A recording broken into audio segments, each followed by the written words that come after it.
तो अपन पढ़ रहे थे जो अपने विली नाम का जो चैप्टर है उसके बारे में। पीछे अपने 8 या 9 जो इसके लेक्चर्स हैं वो कर लिए हैं, और आज का जो अपना बिंदु है वह भी काफ़ी महत्वपूर्ण होने वाला है, क्योंकि आगे का जो अपन पाठ पढ़ेंगे, टॉपिक जो पढ़ेंगे वो इसी बिंदु पर आधारित होंगे। और आज जो अपन पढ़ने वाले हैं वह है स्थिर कवथांकी। कि स्थिर कवथांकी क्या होता है, इसके बारे में आज चर्चा करेंगे।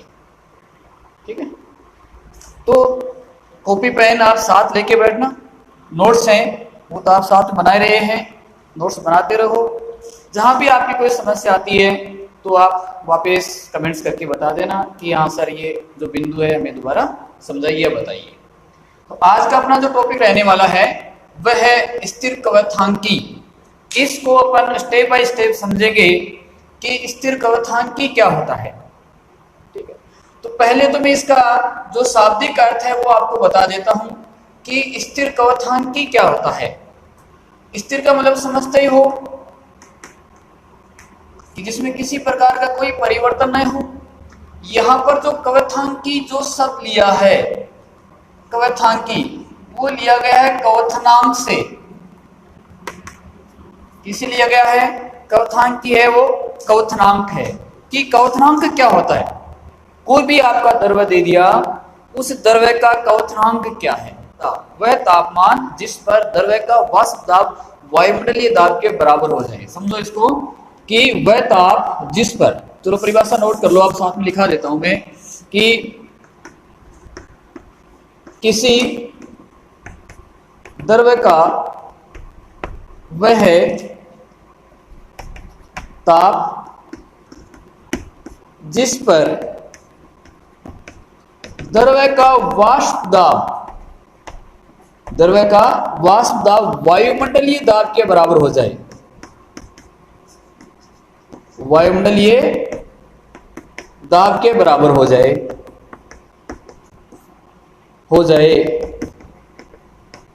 तो वो जो उसका ताप है वही उसका क्या कहलाता है? कवथनांक कहलाता है।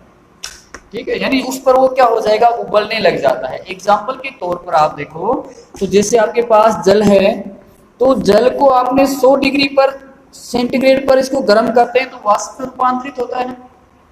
तो यहाँ पर 100 डिग्री जो है वो जब उसका टेम्परेचर हो जाएगा तो उस जल का वाष्प दाब, मतलब जैसे मान लिया यहाँ पर ये H2O है, इस लेवल पर H2O है, और यहाँ ये जो लेवल है कौन सा है? वायुमंडलीय है, वायुमंडलीय दाब है। ठीक है, अब इस जल को आपने उबालना प्रारंभ किया तो यहां तक, इस वायुमंडलीय दाब तक आने के लिए आपको कितनी मेहनत करनी पड़ेगी? 100 डिग्री सेल्सियस की मेहनत करनी पड़ेगी।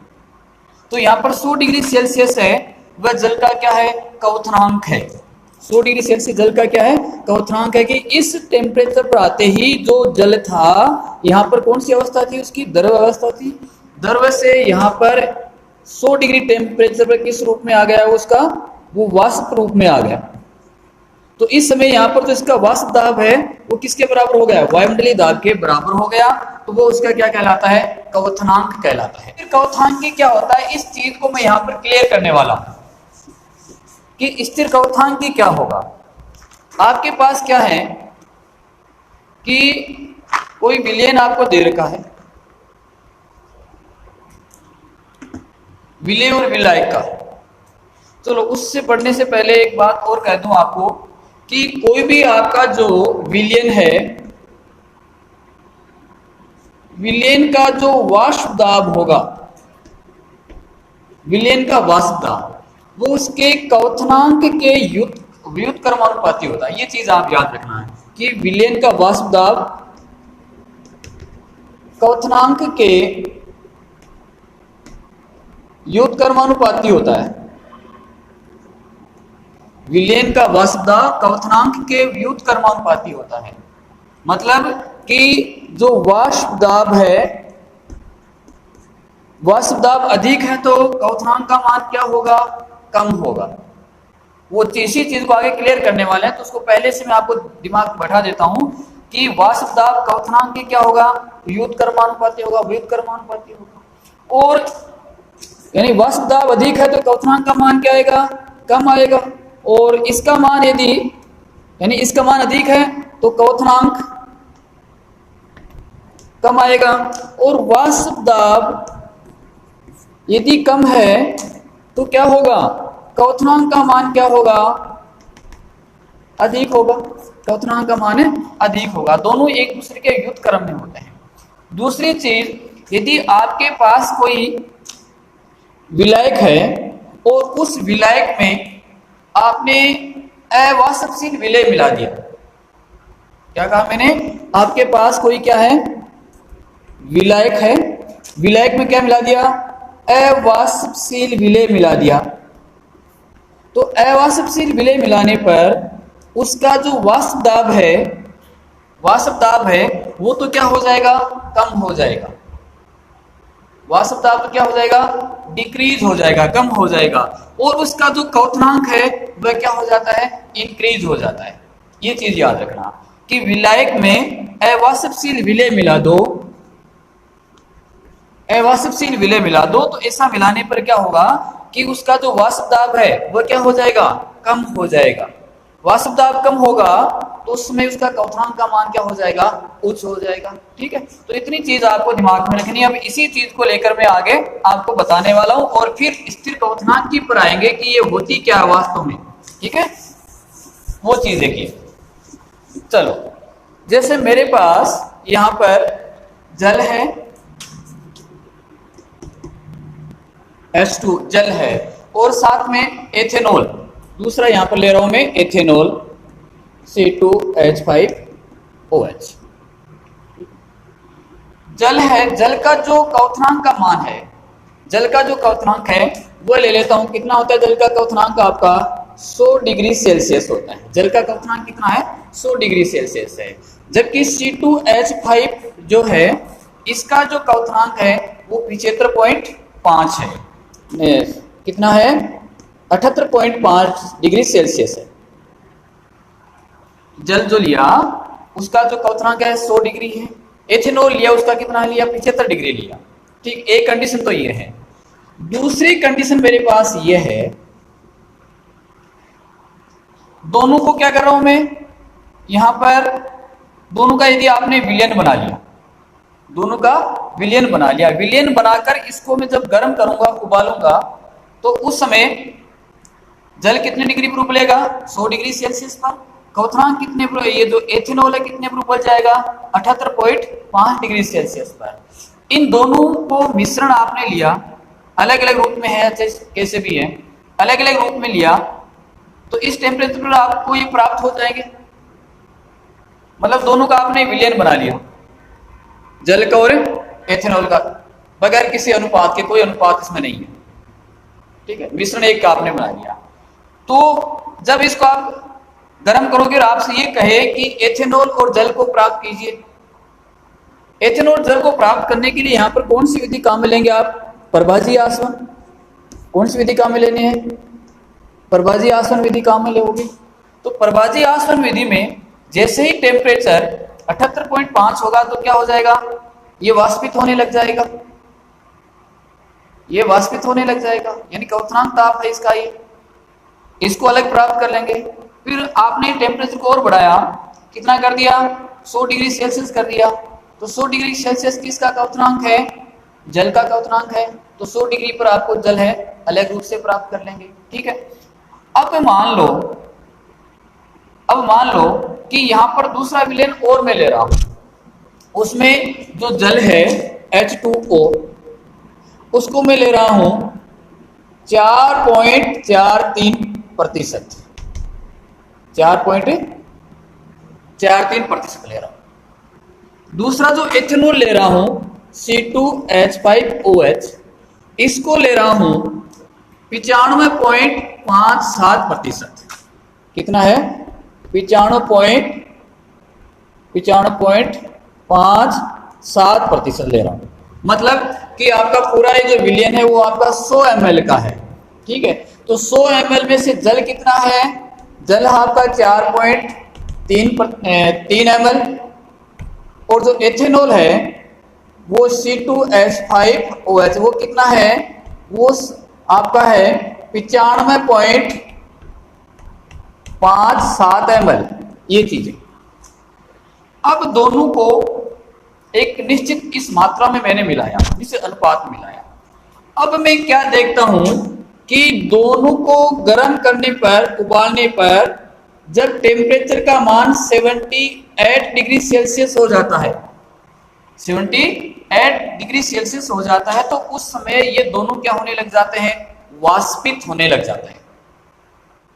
दोबारा समझना कि जब मैंने जल को 4.43% लिया, एथेनॉल को 95.57% लिया, और जब इसको मैंने उबालना प्रारंभ किया तो मैं क्या देखता हूं कि कितने टेम्परेचर उबल जाता है, ये 78 डिग्री टेम्परेचर पर दोनों एक साथ उबल जाते हैं, दोनों एक साथ क्या हो जाते हैं, वाष्पित हो जाते हैं।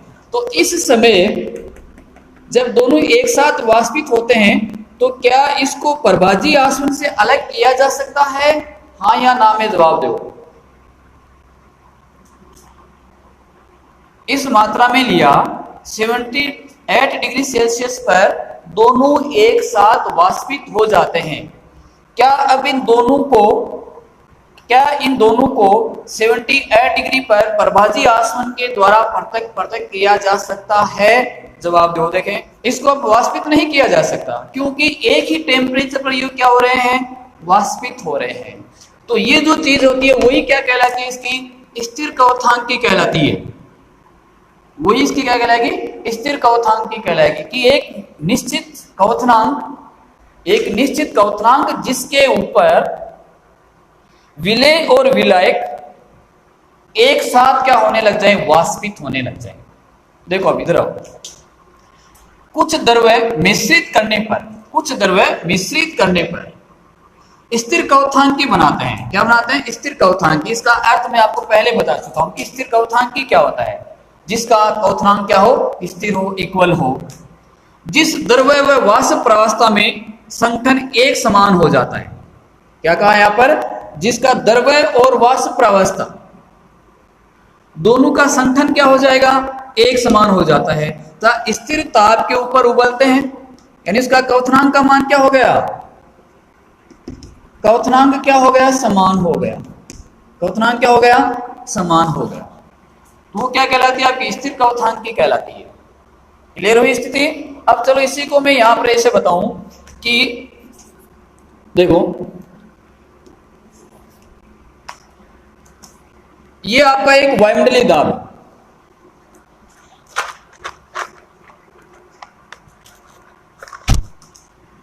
ये एक वायुमंडलीय दाब है। ये क्या है, वायुमंडलीय दाब है। इतना मान वायुमंडलीय दाब का है, ठीक। इतना दाब किसका है, वायुमंडलीय दाब का है। यहां पर मैंने लिया जल, इस लेवल पर जल लिया H2, ठीक है। इस जल को इस वायुमंडलीय दाब तक पहुंचने के लिए, इस जल को इस वायुमंडलीय दाब तक पहुंचने के लिए आपको कितनी मेहनत करनी पड़ेगी कि 100 डिग्री सेल्सियस। देखो जल है, जल का क्वथनांक कितना, 100 डिग्री है। ये मैंने क्या ले लिया, एक लेवल वायुमंडलीय दाब का ले लिया। इस वायुमंडलीय दाब पर जल को पहुंचाने के लिए क्वथनांक का मान कितना है, 100 डिग्री है। दूसरा आपका क्या लिया था, एथेनॉल लिया। अब एथेनॉल को 78.5 डिग्री सेल्सियस क्वथनांक पर इसका क्या करना है, इस लेवल तक पहुंचना है, वायुमंडलीय दाब तक पहुंचना है।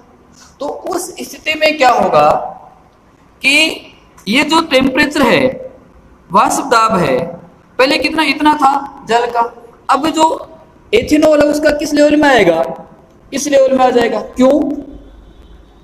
क्योंकि इसका क्वथनांक कितना, 78.5 डिग्री सेल्सियस है। तो वायुमंडलीय दाब पर पहुंचने के लिए आपको मेहनत कम करनी पड़ेगी, ज्यादा करनी पड़ेगी, कम मेहनत करनी पड़ेगी। यानी इतनी मेहनत आपको क्या करनी पड़ेगी, कम करनी पड़ेगी। और इस लेवल पर आ गया आपका क्या, 70 कितना है, 78.5 डिग्री सेल्सियस पर। ये क्या है, ये आपका एथेनॉल, C2H5OH एथेनॉल। तो यहाँ पर आपको मेहनत कम करनी पड़ी, इस टेम्परेचर पर ये आ गया। अब देखो ये तो विलेय और विलायक है, यहाँ पर ये क्या है, देखो इसमें ये क्या है, विलेय के रूप में, ये किस में है, विलेय है, और ये क्या है, विलायक है। क्या है यहाँ पर, विलायक। अब जो विलेन का क्वथनांक आप देख रहे हो वो क्या है, वो इससे भी कम है। विलेन का जो क्वथनांक इससे भी कम है, तो इसके लिए आपको मेहनत और कम करनी पड़ेगी।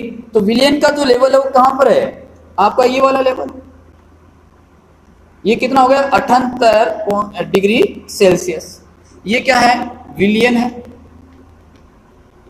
तो यहां पर क्या देख रहे हो आप कि जैसे जैसे इनका और इनका अलग अलग टेम्परेचर था, तो क्वथनांक का मान इसमें अलग अलग है, वाष्पन की दर अलग अलग थी। अब जब दोनों का मिश्रण एक निश्चित अनुपात में मिला लिया, तो यहां पर क्या हो गया, इसका जो वाष्प दाब है, क्वथनांक का मान क्या हो गया, और कम हो गया, और वाष्प दाब का मान क्या हो गया, अधिक हो गया। इसका वाष्प दाब क्या है, अधिक है। तो यहां पर क्या चीज निकलकर सामने आती है कि विलेन का वाष्प दाब, विलेन का जो वाष्प दाब है, इन दोनों की बजाय क्या होगा, अधिक होगा। विलेन का वाष्प दाब अधिक होगा।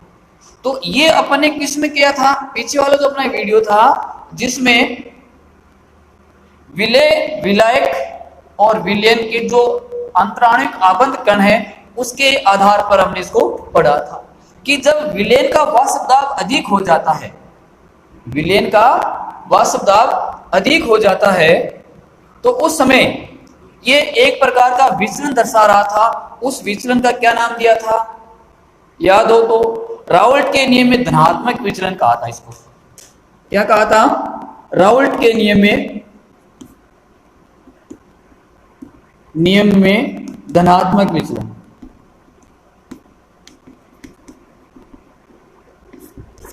राउल्ट के नियम में धनात्मक विचलन कि विलेन का वाष्प दाब, अब देखो विलेन का वाष्प दाब क्या हो गया, इसका इस लेवल पर था, इसका इस लेवल पर, यहां पर इस लेवल पर।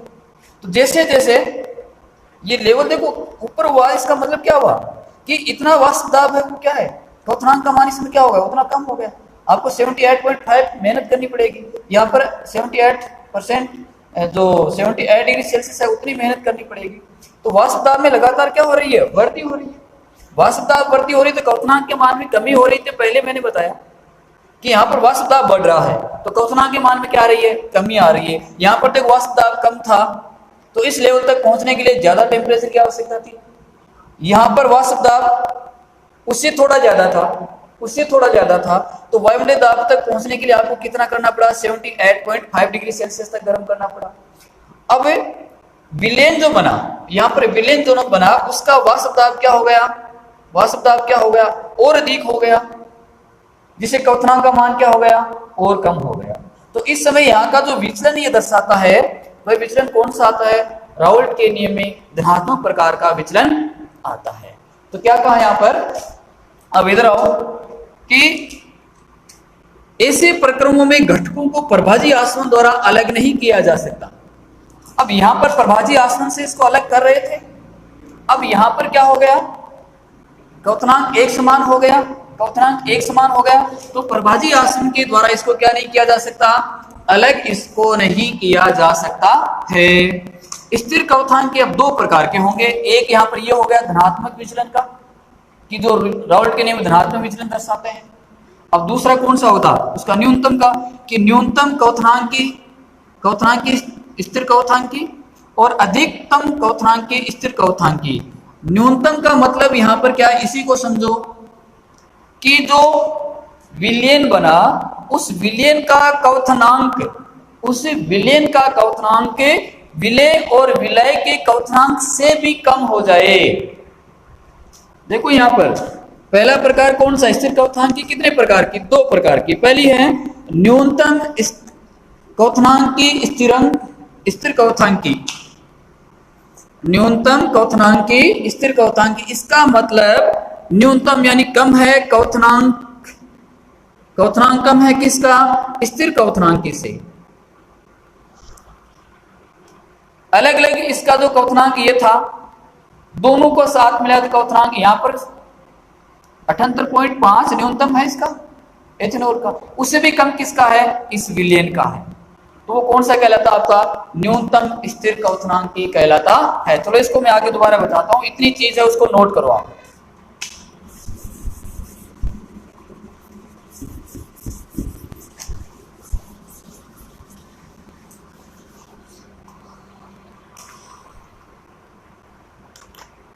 देखो लिखो, स्थिर क्वथनांकी वह विलयन होता है कि न्यूनतम क्वथनांकी स्थिर क्वथनांकी क्या होती है, कि न्यूनतम क्वथनांकी स्थिर क्वथनांकी वह विलयन होता है, वह विलयन होता है। यहां पर इसका क्या बना लिया आपने, ये विलयन बना लिया, ठीक है। वह विलयन होता है जो अपने संगठक अवयवों के क्वथनांकों से कम ताप पर उबलता है। देखो इसके संगठक कौन कौन से, विलय के रूप में आपने क्या लिया, जल को लिया है, विलय के रूप में आपने एथेनॉल को लिया है। तो अवयवों के क्वथनांकों से कम ताप पर, तो इसके जो अवयव जल है तो इसका क्वथनांक 100 डिग्री सेल्सियस है, विलायक है तो इसका क्वथनांक 78.5 डिग्री सेल्सियस है। उससे भी कम टेम्परेचर पर जो विलयन उबलता है, यहां पर कितना देखो 78 डिग्री सेल्सियस है, उबलता है, कौन सा कहलाता है, न्यूनतम क्वथनांकी स्थिर क्वथनांकी कहलाते हैं।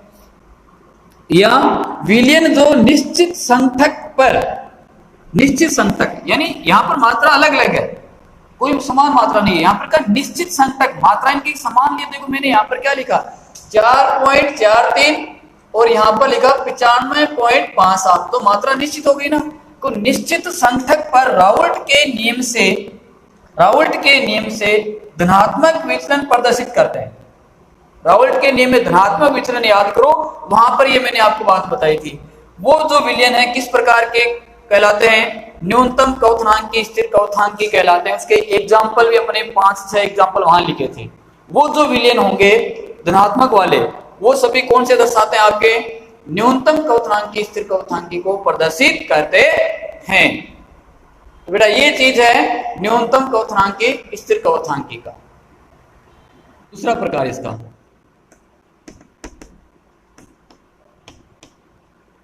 अधिकतम क्वथनांकी स्थिर क्वथनांकी, स्थिर क्वथनांकी ये क्या, तो इसी को भी यहां पे एक एग्जांपल के द्वारा ले लेते हैं, ठीक है। फिर इसको समझाता हूं आगे। देखो आपके पास वही एक तो क्या है, जल है, H2 है, दूसरा जैसे ले लेते हैं इसमें HNO3 नाइट्रिक अम्ल है, ठीक है। तो यहां पर जल का आपको पता है क्वथनांक कितना 100 डिग्री सेल्सियस, और HNO3 है इसका क्वथनांक है 86 डिग्री सेल्सियस। क्वथनांक कितना 86 डिग्री सेल्सियस, मतलब कि वही कि ये कितने टेम्परेचर उबलेगा, 100 डिग्री पर उबलेगा, यानी वाष्प दाब के वायुमंडलीय दाब के बराबर पहुंचने के लिए टेम्परेचर कितना चाहिए, इसको 100 डिग्री चाहिए, और इसको वायुमंडलीय दाब तक पहुंचने के लिए टेम्परेचर कितना चाहिए, 36 चाहिए, ठीक है। अब दोनों का विलयन आपका बन गया, यहां पर दोनों का विलयन बना लेते हैं। विलयन जब हम बनाए तो उसमें तो HNO3 की मात्रा है, यहां पर जो HNO3 है उसको ले लेते हैं 68%, और जो H2O है, H2O इसको ले लेते हैं 32%। दोनों का विलयन होगा। अब यहां पर क्या देखते हैं कि जो विलयन यहां दोनों का प्राप्त हुआ, ये विलयन इसका दोनों का जो प्राप्त हुआ, वो विलयन अब आपका इसका जो क्वथनांक आता है वह 120.5 डिग्री सेल्सियस आता है। कितना आ रहा है, वो क्वथनांक 120.5 डिग्री सेल्सियस आ रहा है।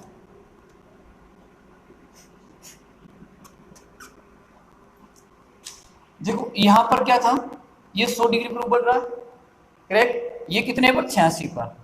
अब यहां पर अपने क्या लिया उसका विलयन ले लिया दोनों का, विलयन में निश्चित संगठक ले लिया। निश्चित संगठन में HNO3 कितना प्रतिशत है आपका? 68% है, और H2 है वह कितना प्रतिशत है? 32%। अब दोनों का जो क्वथनांक देखते हैं, मतलब अब उसके विलयन को वायुमंडलीय दाब तक पहुंचाने के लिए, ये जो विलयन होगा, उस विलयन को वायुमंडलीय दाब तक पहुंचाने के लिए कितने टेम्परेचर की आवश्यकता है?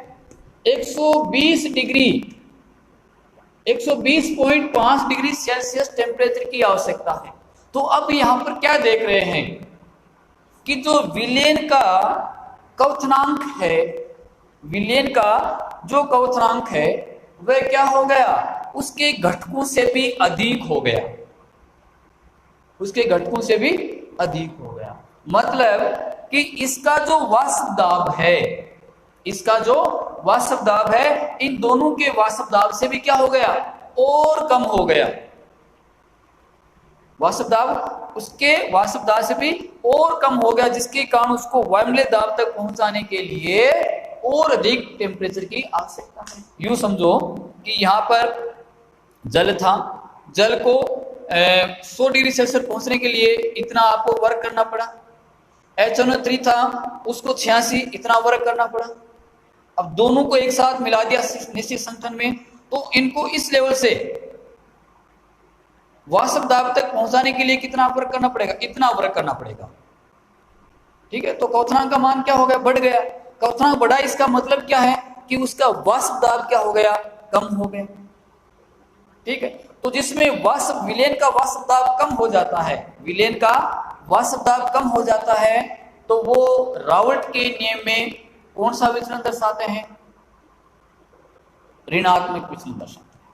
कौन सा दर्शाएंगे? ऋणात्मक विचलन दर्शाते हैं। चलो इसको मैं आपको दोबारा क्लियर कर देता हूं कि सबसे पहले क्या था? जल है, ये यहां पर एक लेवल ले लेते हैं, ये वायुमंडलीय लेवल है। ये क्या है? वायुमंडलीय दाब है।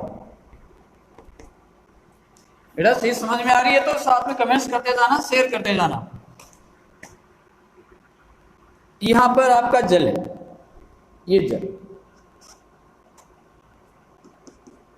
H2 जल है। जल को इस वायुमंडलीय दाब तक यहां तक पहुंचाने के लिए कितना वर्क करना पड़ा? 100 डिग्री सेल्सियस वर्क करना पड़ा। करेक्ट। HNO3 है, HNO3 को इस वायुमंडलीय दाब तक पहुंचाने के लिए कितना? 86 डिग्री सेल्सियस। इसका मतलब क्या हुआ? आपको वर्क कम करना पड़ेगा, ज्यादा करना पड़ेगा? कम करना पड़ेगा। उसका वर्क है कम करना पड़ेगा। मतलब इस लेवल पर ही आपका ये क्या आ जाएगा? वायुमंडलीय दाब पर आ जाएगा। यहां पर क्या है? HNO3 है, ये कितना है? 86 डिग्री सेल्सियस। यहां पर जल किस रूप में ले रहे हैं? विलेय के रूप में ले रहे हैं। किस रूप में है? विलेय के रूप में है। HNO3 किस रूप में है? विलय के रूप में है। ठीक है, अब दोनों का आपने क्या बनाया? दोनों का विलयन बनाया, दोनों का विलयन बनाया। तो विलयन बनाने पर जो इसका मान प्राप्त हो रहा है वो कितना आ रहा है? 120.5। तो 120.5 जब आएगा तो इसका वायुमंडलीय दाब, यानी यहां पर कम अधिक हो रहा था वायुमंडलीय दाब, अब जब वो 120 के ऊपर उबलता है, कितने पर उबल रहा है? 120 पर। तो इसके लिए आपको क्या करना पड़ेगा? वायुमंडलीय दाब उसका क्या हो गया? इस लेवल तक पहुंचाने के लिए आपको ये लेवल कहां आएगा? उसके जल के लेवल से भी कहां जाएगा? नीचे आ जाएगा, कि आपको और अधिक ज्यादा मेहनत इसमें करनी पड़ेगी। अब ये कितना है?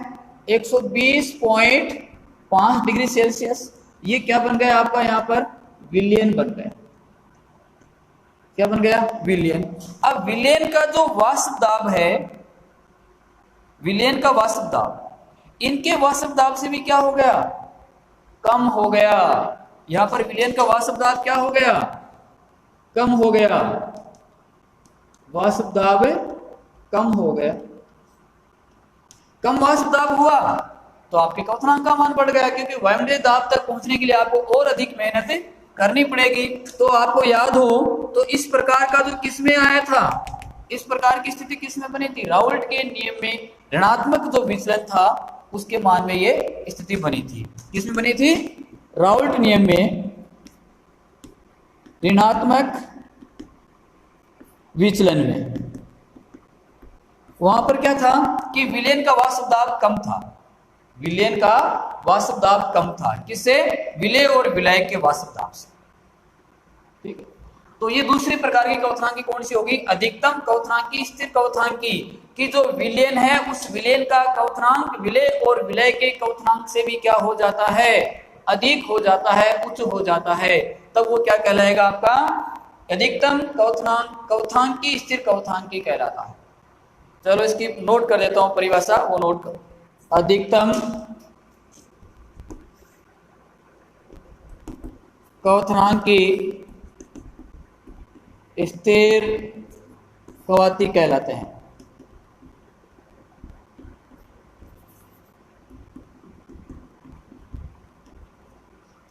अब दोबारा देखो, इस प्रकार के विलयन अपने संतक अवयवों के क्वथनांकों से अधिक ताप पर उबलते हैं। ये चीज यहां पर स्पष्ट हो रही है। अवयव जो है 100 और 86 डिग्री थे, इस पर उबल रहे थे। अलग अलग इसको करेंगे तो इस पर उबल जाएंगे। प्रभाजी आसवन से इसको इस ताप पर क्या कर लेंगे? अलग कर लेंगे। जब दोनों का निश्चित संठक कर दिया, निश्चित संठक कर दिया, निश्चित अनुपात कर दिया, अब इसको उबालेंगे तो उसका जो टेम्परेचर है, क्वथनांक बिंदु है, इन दोनों से भी क्या हो जाएगा? अधिक हो जाएगा। अधिकतम यहाँ पर 100 था, उसका कितना 120.5 आ रहा है, अधिकतम हो जाता है। से अधिक ताप पर उबलते हैं। तो कौन इसका नियम का पालन करता है? कि राउल्ट के नियम में ऋणात्मक विचलन दर्शाते हैं जो भी विलयन, राउल्ट के नियम में जो भी ऋणात्मक विचलन दर्शाते हैं वो सभी किस प्रकार के क्वथनांकी बनाते हैं? अधिकतम क्वथनांकी स्थिर क्वथनांकी का निर्माण करते हैं। समझ में आई बात? हमेशा याद रखना कि आप आगे बढ़ रहे हो तो पीछे वाले जो वीडियो है आप जरूर देखते रहना। जब तक पीछे वाले आपने 8 या 9 वीडियो आ गए उसको पूरा नहीं देखा है तो आगे वाली चीज आपके दिमाग से आउट होती जाती है, पूरा समझ में नहीं आता है जितना बताया जाता है। तो इसके लिए जरूरी है कि पीछे वाली जो बातें हैं उनको आप पढ़ो, उनको याद रखो और फिर आगे बढ़ो। ठीक है, अगला जो अपना बिंदु है वह है अणुसंख्यक गुणधर्म। अणुसंख्यक गुणधर्म ये क्या चीज होती है? ये देखो, पहले मैं इसको नोट करा देता हूं फिर इसको समझते हैं कि विलयन के वे गुण जो, देखो इसमें विलयन के वे गुण जो विलय कणु जो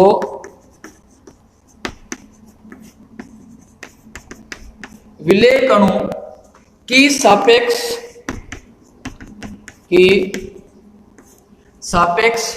संख्या पर निर्भर करते हैं। सापेक्ष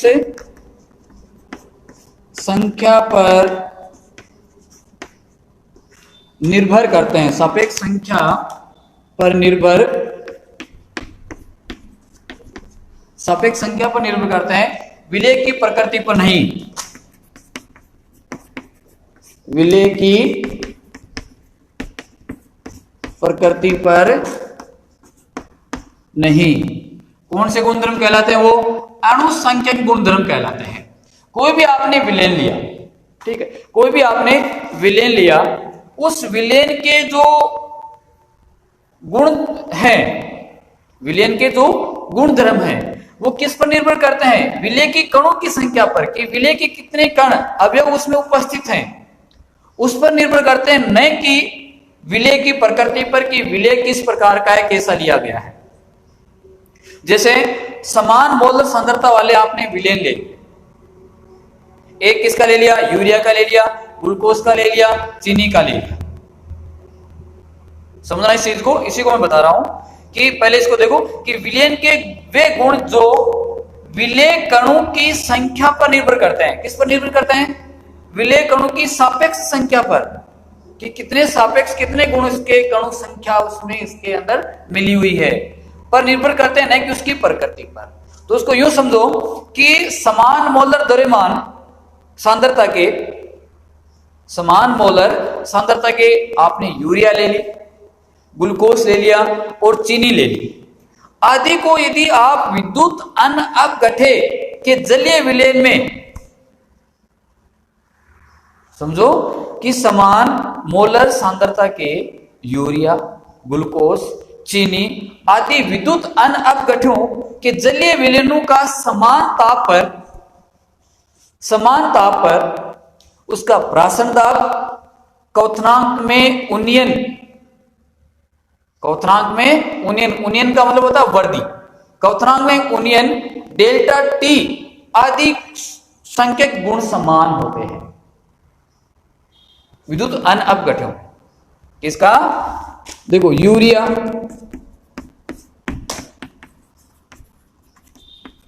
ग्लूकोज, चीनी, इसको आपने किसके अंदर घोला है? विद्युत अनअपघटे विलयन में। किसके अंदर डाला इसको? विद्युत अनअपघटे विलयन के अंदर इसको आपने डाला है। तो विलयनों के समान ताप पर, इसका जो विलयन है उनका टेम्परेचर क्या होना चाहिए? समान ताप पर। समान ताप पर इसका प्राशन दाब P, क्वथनांक में उन्नयन डेल्टा T आदि गुण क्या होते हैं? संख्यक गुण समान होते हैं। सभी गुण क्या होंगे? समान होंगे। अब यही मान लो इन्हीं सांद्रताओं का, समान मोलर सांद्रताओं का आपने विलयन क्या ले लिया? यूरिया का ले लिया, कैल्शियम क्लोराइड का ले लिया और सोडियम फास्फेट का ले लिया। इनको यदि जलीय विलयन को यदि किसी विद्युत अपघटे के अंदर घोलते हो, किसके अंदर? विद्युत अपघटे के अंदर घोलते हो, तो उस समय उसके क्या बन जाएंगे? आयन बन जाएंगे, वियोजित हो जाएंगे। तो उस समय अणुसंख्यक जो गुण उत्पन्न करने में अणु की भांति ये अलग अलग रूप से व्यवहार करते हैं। समझना चीज को दोबारा है कि इनको आपने किसके अंदर घोला? विद्युत अपघटे के अंदर घोला है, विद्युत अनअपघटे में घोला। अनअपघटे को होने समान ताप के ऊपर इनके सभी गुण जो होंगे क्या होंगे? समान प्रकार से होंगे। अब यही आपके पास क्या है? यूरिया है, CaCl2 है, Na2PO4 है। इसको आपने अब किसके अंदर घोल दिया? विद्युत अपघटे में घोला। विद्युत अपघटे में घोला तो विद्युत अपघटे में इसके क्या बन जाएंगे? आयन बन जाएंगे।